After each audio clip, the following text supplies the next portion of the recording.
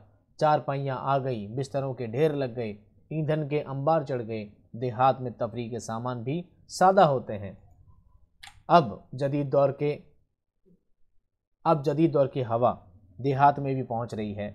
शहरों के फैशन और तकल्लुफ़ात वहाँ भी दखल पा रहे हैं। रेडियो और ट्रांजिस्टर गांव-गांव में सुने जा रहे हैं। अब खेती बाड़ी में हल की जगह ट्रैक्टर का इस्तेमाल होता है। ट्यूबवेल भी लग रहे हैं। एक गांव को दूसरे के साथ पुख्ता सड़कों से मिलाया जा रहा है। अब शहरों से देहात में बसों और लारियों का तांता बंधा रहता है। इससे देहात में शहरी तमद्दुन फैल रहा है और वो दिन दूर नहीं जब गांव की सादगी और पाकीज़गी माजी की दास्तान बन के रह जाएगी। तो ये था बच्चों मेरा गांव पर मज़मून। कैसा लगा आपको कमेंट में ज़रूर बताइएगा। अब आखिरी मज़मून है किसान। कौन सा है? किसान।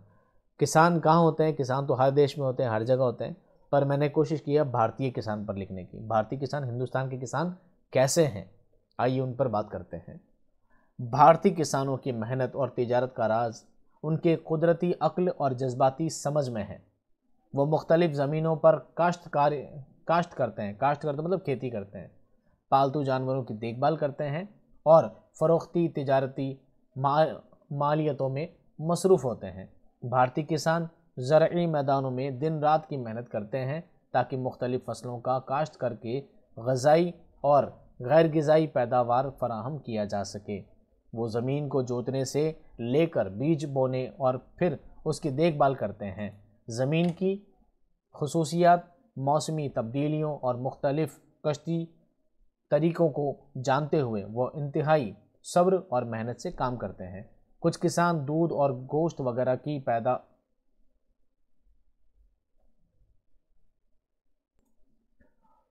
वो पालतू जानवरों की देखभाल करके उनसे मुनाफा हासिल करते हैं। ऐसे किसानों का काम माहिरियत, सब्र और जानकारी की ज़रूरत होती है ताकि वो अच्छे मुनाफा हासिल कर सकें। भारतीय किसान की मेहनत हर मौसम के तगय्युरात का सामना करती है। मौसमी तब्दीलियों, तबीयती आफात और मुख्तलिफ ज़रई मसाइल के बावजूद वो मेहनत से नहीं हटते। बारिशों की बारिशों के वक्त ज़मीन की तैयारी और बीज बोने जाते हैं।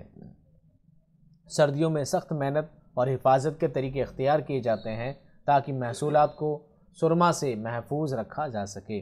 भारतीय किसानों की मेहनत मईशत के हवाले से भी अहम है। वो मुल्क के ज़राअती मुआशरत में अहम किरदार अदा करते हैं। उनकी मेहनत से ग़िज़ाई फराहम में इजाफ़ा होता है जो मुल्की मईशत के लिए बहुत अहम है। मुल्की मईशत यानी राष्ट्रीय अर्थव्यवस्था में इनका बहुत अहम किरदार होता है।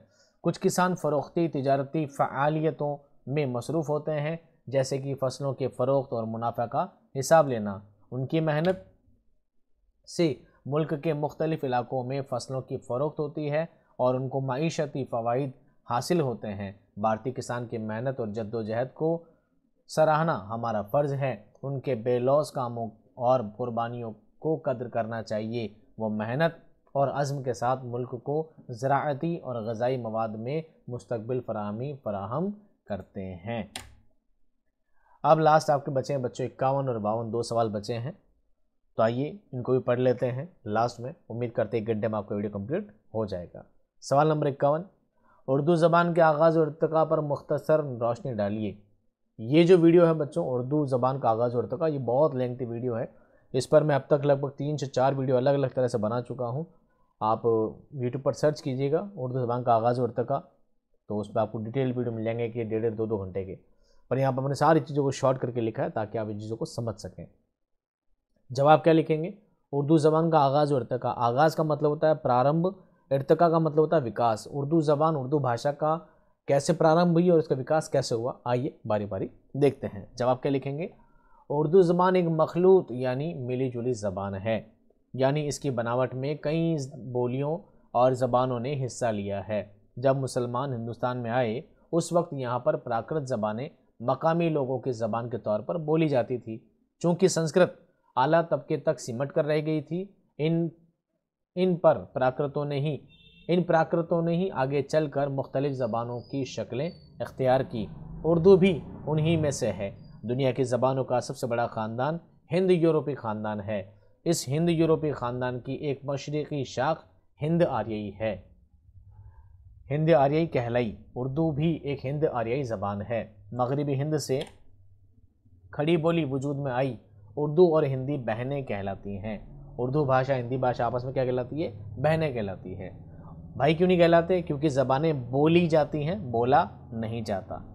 उर्दू और दोनों ही खड़ी बोली से निकली हैं। उर्दू नस्तालिक रस्मुल ख़त में लिखी जाती है। उर्दू ज़बान को हिंदी, हिंदवी, रेख्ता, ज़बान दहलवी के नाम से भी जाना गया। मोहम्मद हुसैन आज़ाद का कौल है, इतना तो हर शख्स जानता है कि उर्दू ज़बान ब्रिज भाषा से निकली है। सुलेमान नदवी का मानना है कि उर्दू ज़बान सिंधी ज़बान से निकली है। महमूद शिरानी का कहना है कि उर्दू पंजाबी से निकली है। नसीरुद्दीन हाशमी का ख्याल है कि उर्दू ज़बान दक्कनी ज़बान से निकली है। सबसे काबिल कबूल नज़रिया ये है कि उर्दू ज़बान खड़ी बोली से निकली है और इस पर हरियाणवी और दूसरी ज़बान के असरात भी हैं। इसकी पैदाइश दिल्ली और उसके आसपास के इलाके में हुई। ये नज़रिया मसऊद हुसैन खान का है। फोर्ट विलियम कॉलेज, जिसने जदीद उर्दू की तरक्की में अहम किरदार अदा किया, का क़याम कलकत्ता में 1800 ईस्वी में अंग्रेज़ों को हिंदुस्तानी ज़बानें और यहाँ की तहज़ीब से वाकिफ़ कराना था ताकि हुकूमत के इंतज़ाम में आसानी पैदा हो। इसके तहत बागो बहार, अलिफ लैला, दास्तान अमीर हमज़ा जैसी किताबों के तर्जुमे हुए। बागो बहार कॉलेज की सबसे मशहूर तसनीफ़ है। इसके मुसन्निफ़ मीर अमन है। इसमें दिल्ली की मुआशरत और तहज़ीब पेश की गई है। सर सैयद तहरीक या अलीगढ़ तहरीक ने भी उर्दू ज़बान की तरक्की में अहम किरदार अदा किया है। अब बात करते हैं बच्चों सबसे आखिरी सवाल, सवाल नंबर 52। तो बात करते हैं सवाल नंबर 52 की। सवाल नंबर 52 पढ़ने से पहले अब मैं आपको बताऊंगा आज का सबसे खास बात। आज की खास बात यह है बच्चों, जैसा कि ये पूरा पेपर मैं ऑलमोस्ट करवा चुका हूं और सवाल नंबर 52 अभी आपको करवा दिया जाएगा कंप्लीट इस वीडियो के ख़त्म होने से पहले पर आपको एक बात जानना ज़रूरी है। हो सकता है वीडियो 1 घंटे का है, आपको सुनने में बोरियत महसूस हो रही हो और आपको सुनने में नींद आ रही हो सुनते सुनते। आप चाहेंगे कि एग्ज़ाम से पहले आप इसको 2 बार 3 बार 4 बार सुन सकें, समझ सकें। तो मैंने आपके लिए व्यवस्था की है कि मैं आपको इसकी PDF प्रोवाइड करवा देता हूँ। आप उस PDF को ले लीजिएगा और आराम से उसको 4 बार 5 बार 10 बार पढ़ लीजिएगा। आपको ज़्यादा कुछ नहीं करना है, आपके लिए सिर्फ 2 छोटे छोटे काम हैं। आपको क्या करना है, इस वीडियो के डिस्क्रिप्शन में आपको मेरा टेलीग्राम का लिंक दे दिया जाएगा। उस टेलीग्राम के लिंक पर क्लिक करना है, टेलीग्राम को ज्वाइन करना है और वहाँ पर ये PDF अपलोड कर दी जाएगी। वहाँ से आपको PDF लेनी है। तो आपको क्या करना है, टेलीग्राम का लिंक डिस्क्रिप्शन में मिल जाएगा, उस पर क्लिक करना है, टेलीग्राम ज्वाइन करना है, वहाँ से PDF लेनी है और आराम से पढ़ना है। अगर आपको लिंक ओपन नहीं हो रहा है, कोई क्यूरी आ रही है, कोई दुश्वारी, कोई परेशानी आ रही है, तो बड़ा सिंपल काम है। ये लिखा है SK एडुविज़न, जो कि आपको स्पेलिंग यहाँ दिख रही है SKEDUVISION। ठीक है, स्पेलिंग यहाँ देख कर ही टाइप करनी है। SK एडुविज़न का आगे लिखना है फैमिली। क्या लिखना है, फैमिली। फैमिली की स्पेलिंग तो आपको पता होगी, FAMILY। SK एडुविज़न फैमिली लिखेंगे, टेलीग्राम पर सर्च करेंगे तो आपको चैनल मिल जाएगा। या तो आप लिंक से सर्च कर लीजिएगा, अगर लिंक से आपको नहीं मिलता है तो SK एडुविज़न फैमिली चैनल का नाम है, आप उससे भी सर्च कर सकते हैं। फिर टेलीग्राम पे जब सर्च करेंगे तो आपको वहाँ पर PDF फाइल मिल जाएगी। उसी PDF को आपको अपने फ़ोन में डाउनलोड करना है और आराम से 4 बार 5 बार 10 बार पढ़ना है ताकि आपको आसानी हो। अब बात करते हैं दूसरी बात। ये जिस तरह एक मॉडल सेट जो आपको बोर्ड ने प्रोवाइड किया है, कोशिश की जाएगी एग्ज़ाम से पहले आपको 3 4 5 पेपर मैं और बनाकर उनकी वीडियो भी बना कर दूंगा ताकि आपको आसानी हो और आपके लिए मैराथन क्लास भी लगाई जाएगी ताकि आपको एग्ज़ाम के लिए बहुत अच्छी तैयारी आपकी हो जाए। ठीक है, चलिए अब बात आती है आखिरी कि PDF को पाने के लिए कुछ खोना पड़ता है। कुछ पाने के लिए कुछ खोना पड़ता है, ऐसा नहीं है, कुछ पाने के लिए कुछ करना पड़ता है। आपको मेरे लिए सिर्फ इतना करना है, छोटा सा काम करना है। इस वीडियो को अपने सारे दोस्तों में, सभी फ्रेंड सर्कल में, जहाँ जहाँ पर आपकी पहुँच हो, जो भी उर्दू के ग्रुप हो, सभी जगह इसका लिंक क्या कर देना है, शेयर कर देना है। जैसे ही इस वीडियो पर 2000 व्यू हो जाएंगे, उसी दिन उसी वक्त हाथों हाथ आपको PDF वहाँ पर मिल जाएगी। जब तक 2000 व्यू नहीं होंगे वीडियो पे, तब तक आपको PDF वहाँ पर नहीं मिलेगी। फिर आप कमेंट करोगे सर PDF अभी तक नहीं आई, सर PDF अभी तक नहीं आई। आएगी कहाँ से, जब तक व्यू नहीं आएंगे तो PDF भी नहीं आएगी। आपको कम से कम 2000 इसके व्यू लेकर आने हैं, सभी दोस्तों में शेयर करके। 2000 मैं इसलिए बोल रहा हूँ क्योंकि पिछला वीडियो जो मैंने डाला था उस पर 20,000 व्यू आए थे। मुझे उम्मीद है कि 2000 व्यू तो आप ले ही आओगे, इतने होशियार इतने समझदार तो आप हो ही। ठीक है, चलिए अब आपका वीडियो काफ़ी लंबा हो चुका है तो मैं आपका वीडियो ख़त्म करने से पहले ये सवाल नंबर 52 भी पढ़ देता हूँ। चलिए, सवाल नंबर 52, अफसाना भोला के बारे में आप क्या जानते हैं, अपने अल्फाज में लिखिए। आपको कुछ नहीं करना है, भोला अफसाने का खुलासा लिखना है, उसकी शॉर्ट समरी लिखनी है। आइए समरी पढ़ते हैं। जवाब, भोला राजेंद्र सिंह बेदी का अफसाना है जिसकी कहानी एक बेवा माया, उसके ससुर और उसके बेटे भोला के गिर्द घूमती है। माया एक बेवा औरत है जो अपने भाई के इंतज़ार में है कि उसका भाई रक्षाबंधन के त्यौहार के लिए उसके यहाँ आ रहा है। हर साल की तरह वो अपने भाई की आमद के लिए बहुत पुरजोश है। उसका बेटा भोला कहानियाँ सुनने का बहुत शौकीन है। वो गीता भी बहुत शौक से सुनता था। वो गीता सुनने का इसलिए शौकीन था कि गीता के अध्याय के आखिर में महात्म सुनकर वो बहुत खुश होता था। यूं अकेला बैठकर वो कई कई घंटे संत महात्मों पर गौर किया करता था। भोला अपने बाबा से भी रोज़ नित नई कहानियाँ सुना करता था। एक रोज़ उसके बाबा को ज़रूरी काम की गरज से बाहर जाना था, मगर भोला की ज़िद थी कि उसे कहानी सुननी है। उसके बाबा ने उसे कहानी सुनाने की हामी भरी और कहानी सुनाते हुए उन्हें एहसास हुआ कि आज भोला के चेहरे पर खुशी के आसार न थे। कहानी सुनने के बावजूद भोला के चेहरे पर खुशी के आसार ना होने की वजह से बाबा की कही बात थी कि दिन के वक्त कहानी सुनने से मुसाफिर रास्ता भूल जाते हैं। इस बात का भोला पर गहरा असर हुआ था और उसके अंदर एक अनजाना खौफ सरायत कर गया था। उस रोज़ रात गए तक भोला का मामू ना आया। रात सोते में जब अचानक भोला के बाबा की आंख खुली तो उन्होंने भोला को बिस्तर पर मौजूद ना पाया। भोला की गैर मौजूदगी से उन्हें लगा कि कोई उठाई गिरा भोला को उठाकर ले गया है कि उन दिनों गांव में कुछ ठग छोटे बच्चों को उठाकर ले जा रहे थे। भोला की गैर मौजूदगी की वजह से माया की हालत गैर हो चुकी थी। बाबा भी रो रो कर बेहाल था कि इतने में उन्होंने देखा कि भोला का मामू भोला को उठाए दाखिल हुआ। भोला के मामू देर होने की वजह से रास्ता भटक गए थे तो रास्ते में उन्हें भोला मिला। भोला को देखकर उसकी माँ और बाबा बहुत खुश हुए। सब लोग उन्हें मुबारकबाद देने लगे थे। भोला को लगा था कि दिन के वक्त जिद करके कहानी सुनने की वजह से उसके मामू रास्ता भटक गए हैं। यही वजह है कि वो उन्हें तलाश करने के लिए चिराग लेकर निकल गया था। बेदी ने भोला के ज़रिए एक बच्चे की नफ्सियात को खूबसूरती से दिखाया है। तो मेरे प्यारे लाडलों लाडलियों, ये आपका पेपर था मॉडल पेपर 1 सेट 1 पेपर था, जिसका आपको आंसर बता दिया गया है। आपको छोटा सा काम करना है, अपने सभी दोस्तों में शेयर करना है। इस वक्त जब आप वीडियो देख रहे हैं तो वीडियो को लाइक ज़रूर कीजिएगा। अगर चैनल को अभी तक सब्सक्राइब नहीं किया तो सब्सक्राइब ज़रूर कीजिएगा। मैं मिलूंगा आपको सेट 2 बहुत जल्द आपके लिए नए सवाल बनाकर, उनके नए जवाब बनाकर। आप बस इंतज़ार कीजिए, कोशिश करिए जल्द से जल्द सभी दोस्तों में शेयर करके इस पर 2000 व्यू लगाने की और फटाफट PDF को हासिल करने की। मिलता हूँ नेक्स्ट वीडियो में, तब तक खुश रहिए, आबाद रहिए, खुदा हाफिज़।